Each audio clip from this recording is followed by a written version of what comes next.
Kang Soleh ngapain?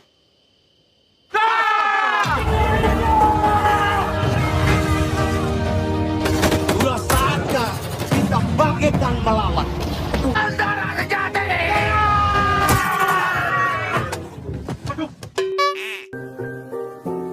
Halo guys, in the sky, in the house, in the hoy, in the throat. Kembali lagi bersama saya Stephen. Kali ini saya akan membahas alur cerita film Kang Mak tahun 2024. Film Kang Mak merupakan remake dari film asal Thailand yang dengan judul Pimak. Film ini dibintangi oleh idola kita semua, siapa lagi kalau bukan Vino G. Bastian dan para komedian lainnya. Film ini menceritakan perjalanan seorang pria yang bernama Makmur. Makmur adalah seorang tentara yang akan pergi ke medan perang demi keutuhan NKRI. Makmur pun terpaksa harus meninggalkan istrinya yang bernama Sari. Padahal kondisi Sari saat itu sedang hamil tua.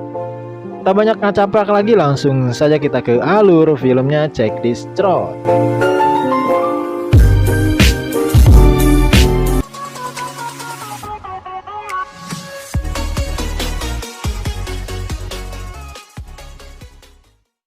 Scene memperlihatkan Makmur pergi ke medan perang bersama teman-teman lainnya yang bernama Supra, Jaka, Fajrul, dan Solah. Keinginan Makmur begitu kuat untuk pulang demi bisa bertemu dengan istri tercintanya kembali.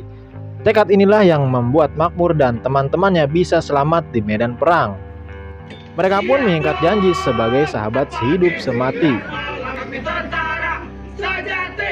Sementara di tempat lain, Sari terlihat menggendong bayinya sambil menyanyikan lagu Nina Bobo di pinggir kali.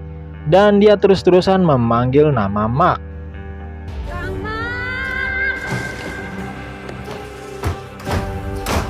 Tapi anehnya saat mendengar suara Sari, semua tetangga nampak ketakutan dan masuk ke dalam rumah dan langsung menutup pintu. Ternyata Makmur dan teman-temannya selamat di medan perang. Selesai menjalankan tugas di medan perang, mereka memutuskan untuk pulang ke kampung halamannya. Tapi mereka ingin pulang ditemani oleh sahabat-sahabatnya. Jadi mereka memutuskan pergi bergiliran.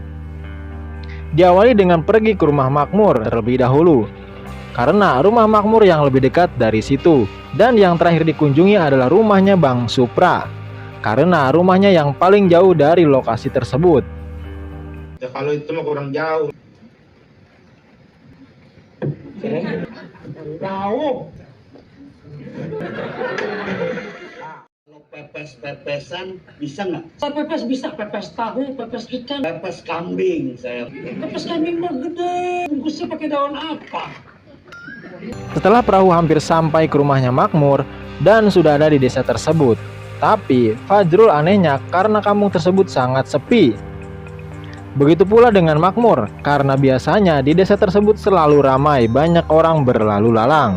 Di sana akhirnya malam pun poek, dan mereka semua sampai di rumahnya Makmur. Karena terlalu kangen, Makmur langsung memanggil nama istrinya dari luar.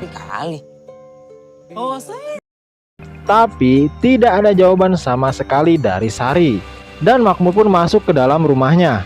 Di sini terlihat sopir perahu sangat ketakutan. Ia bergegas segera pergi dari sana. Lalu Makmur melihat ada ayunan. Makmur mendekati ayunan tersebut. Pas dilihat, ternyata ayunan itu kosong. Lalu Makmur dikagetkan dengan kedatangan istrinya yang datang secara tiba-tiba. Sari, Dan akhirnya mereka pun berpelukan karena Sari ditinggalkan Makmur begitu lama. Mereka yang mendengar di bawah iri kepada Makmur karena sudah mempunyai istri dan sudah punya anak. Dan di sana Bang Supra bercerita dan dia membayangkan kalau dia sudah pulang ke rumah lalu bertemu dengan istrinya.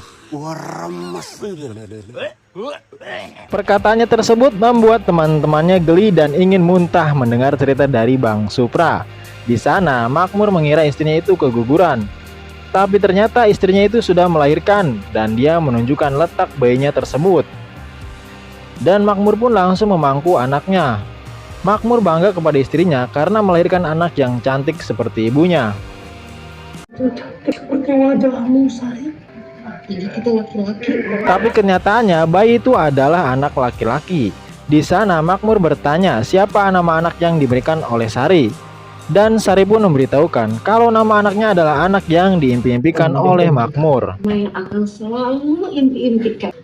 Cipluk. Sontak teman-temannya pun tertawa dan keanehan. Ternyata anak yang diimpi-impikan oleh Makmur adalah Cipluk. Tak lama kemudian Makmur mengenalkan teman-temannya kepada istrinya. Dan mereka di sana mengagumi kecantikan Sari. Dan Makmur bercerita kalau Sari adalah perempuan paling cantik di kampungnya. Hal itu dibuktikan setelah ia menjuarai putri kecantikan di desanya. Juara Putri Pasar Idaman. Juara 3 tahun berturut-turut. Putri semua. Tak lama Makmur memberitahukan kalau mereka sementara tinggal di rumah uaknya yang sudah lama kosong. Pada saat mereka tidur di rumah kosong tersebut, Solah terbangun dan melihat di balik pintu ada sosok hantu wanita. Lalu dia pun membangunkan Bang Supra dan memberitahukan bahwa di sana ada setan. Itu dong. Turun dari mana sih?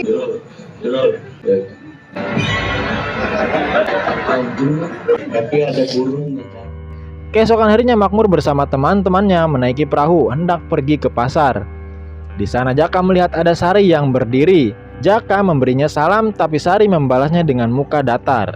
Tapi pas Jaka melihat lagi ternyata Sari tidak ada di situ. Dan Jaka pun merasa keanehan.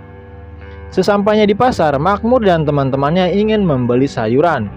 Tapi anehnya pedagang tersebut terlihat sangat ketakutan dengan kedatangan Makmur. Dan anehnya lagi, memberikan semua yang diinginkan oleh Makmur dan teman-temannya tanpa dibayar alias gratis. Termasuk mereka menginginkan seekor kambing dan penari yang tidak berpakaian. Ada-ada aja kelakuannya. Di kampung ini ya? Banyak oleh-oleh ini dari warga kampung. Ini semua dikasih gratis. Kok kayak ketakutan gitu? Suatu hari terdengar desas-desus tentang kematian Sari.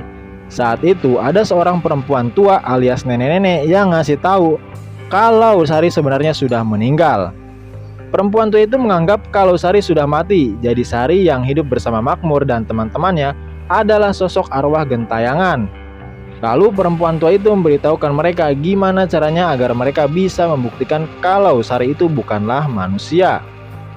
Perempuan tua itu menyuruh mereka untuk melihat Sari lewat selangkangannya. Di sini teman-temannya Makmur sangat penasaran dan Solah langsung melakukan cara yang dikasih tahu sama perempuan tua itu. Tapi caranya salah. Sari itu sudah matang, sudah percaya. Inti lewat serangkangan. Setelah itu Solah disuruh Sari untuk mengambil daun pisang di kebunnya. Sesampainya di kebun, dia ketakutan karena mendengar suara kerasak-kerusuk di dalam kebun tersebut. Karena penasaran, dia mendekatinya. Ternyata itu adalah Fajrul yang sedang modal. Karena dia diganggu oleh Solah, dia pun berpindah tempat. Pada saat mau jongkok, dia melihat sesuatu yang terkubur. Pas dicek, ternyata ada cincin. Lalu pas mau diambil ternyata itu ada tengkorak tangan yang terkubur. Sontak dia pun ketakutan dan berlari tanpa sengaja. Dia menabrak sarang tawon. Sampai-sampai tawon itu mengejar karena teman-temannya mendengar suara Fajrul di dalam hutan. Teman-temannya pun mencarinya. Pas nengok ke belakang, mereka kaget. Ternyata itu adalah Fajrul, mukanya yang bengkak habis disengat tawon.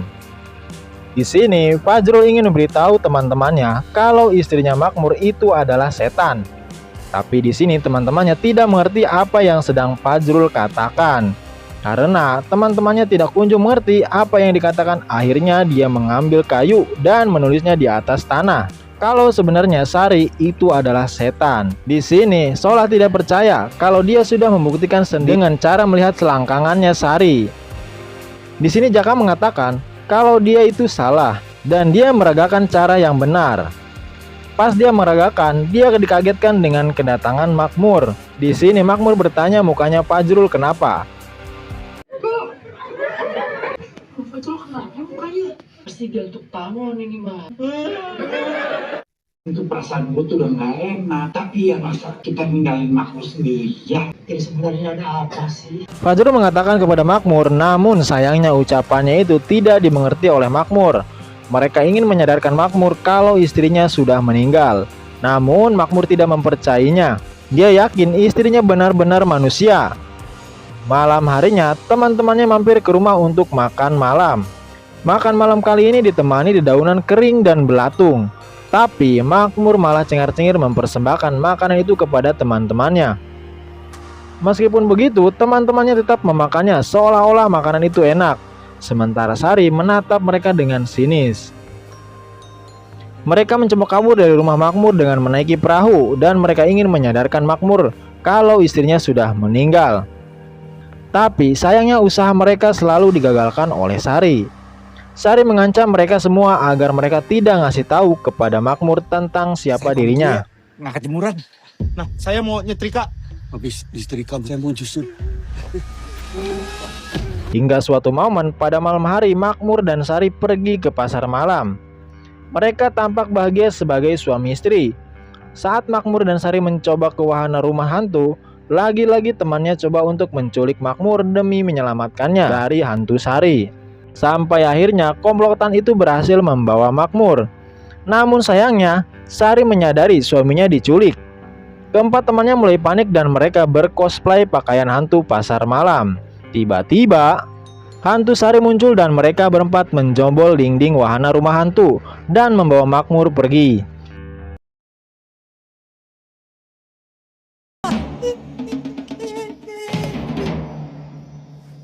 Hingga akhirnya mereka membawa Makmur ke tempat orang pinter untuk meminta pertolongan demi menyelamatkan Makmur dari hantu Sari itu.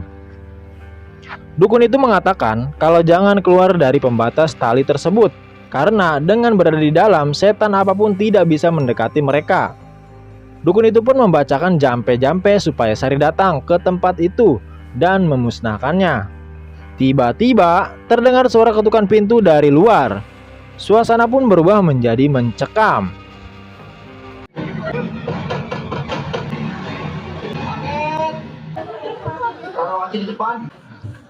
Ternyata itu adalah ketukan pintu dari seorang kurir tukang paket. Haduh. Lalu dukun itu membaca mantra lagi. Suara ketukan pintu itu pun terdengar kedua kalinya. Mereka menyangka tukang paket itu kembali lagi. Ternyata itu adalah kedatangannya Sari. Mereka meminta Sari untuk jangan mendekat karena Sari bukanlah manusia lagi. Setan lu, iblis. Pucet, kurang darah. Ngomong aja sendiri tuh katain. Jaka disuruh menyemprotkan air suci kepada hantu Sari oleh dukun tersebut. Hantu Sari pun merasa kesakitan. Tak lama Makmur bangun dari pingsannya. Makmur meminta jangan memisahkan dia dari Sari, karena dia sangat mencintai Sari. Mereka tidak mendengar perkataan Makmur. Lalu dukun itu menyuruh Fajrul untuk memusnahkannya dengan pedang tersebut. Karena dia tak kunjung musnah, dukun pun itu pergi meninggalkan mereka. Dengan sangat terpaksa, teman-teman mereka yang akan memisahkan Sari dengan Makmur. Pas keadaan sedang mencekam, dukun itu kembali. Mereka mengira dukun itu akan membantunya lagi. Paket saya ketinggalan. Ternyata dukun itu akan mengambil paketnya yang ketinggalan. Sari pun sekarang benar-benar marah. Pencahayaan di sana pun mulai mati satu persatu. Tak lama kemudian, lilin itu pun menyala kembali. Ternyata Sari telah mengikat teman-temannya Makmur. Sari mengatakan mereka jangan mengganggu kehidupan Makmur dengan dirinya karena mereka saling mencintai, dan di situ Sari akan membunuh mereka satu persatu. Terlihat di sana Makmur mencoba menenangkan Sari dan membujuknya untuk tidak membunuh teman-temannya. Ternyata Makmur sudah tahu kalau Sari itu adalah hantu semenjak ia melihat lewat selangkangannya. Dan dia juga sempat melihat tengkorak istrinya. Dia sangat terpukul dengan keadaan ini. Dia rela memakan daun kering demi membuat istrinya bahagia. Istrinya sangat sedih mendengar hal tersebut. Dia pun membuka ikatan tali pada teman-temannya. Kejadian itu pun membuat teman-temannya terbawa suasana dan mereka pun saling berpelukan. Kang Mak, Sari. Kang Mak. Mau sampai kapan panggil-panggilan? Dan film pun tamat. Ending yang sangat memakmurkan. Wah, emang film-film dari abang-abangan saya ini berbeda dari film-film lainnya ya guys. Ada horornya, ada tegangnya, apalagi lucunya. Kompor gas pokoknya. Kalian yang belum nonton, saya sarankan nonton filmnya langsung ya. Oke guys, terima kasih yang sudah menonton sampai akhir. Jangan lupa seperti biasa like, comment, share, dan subrek.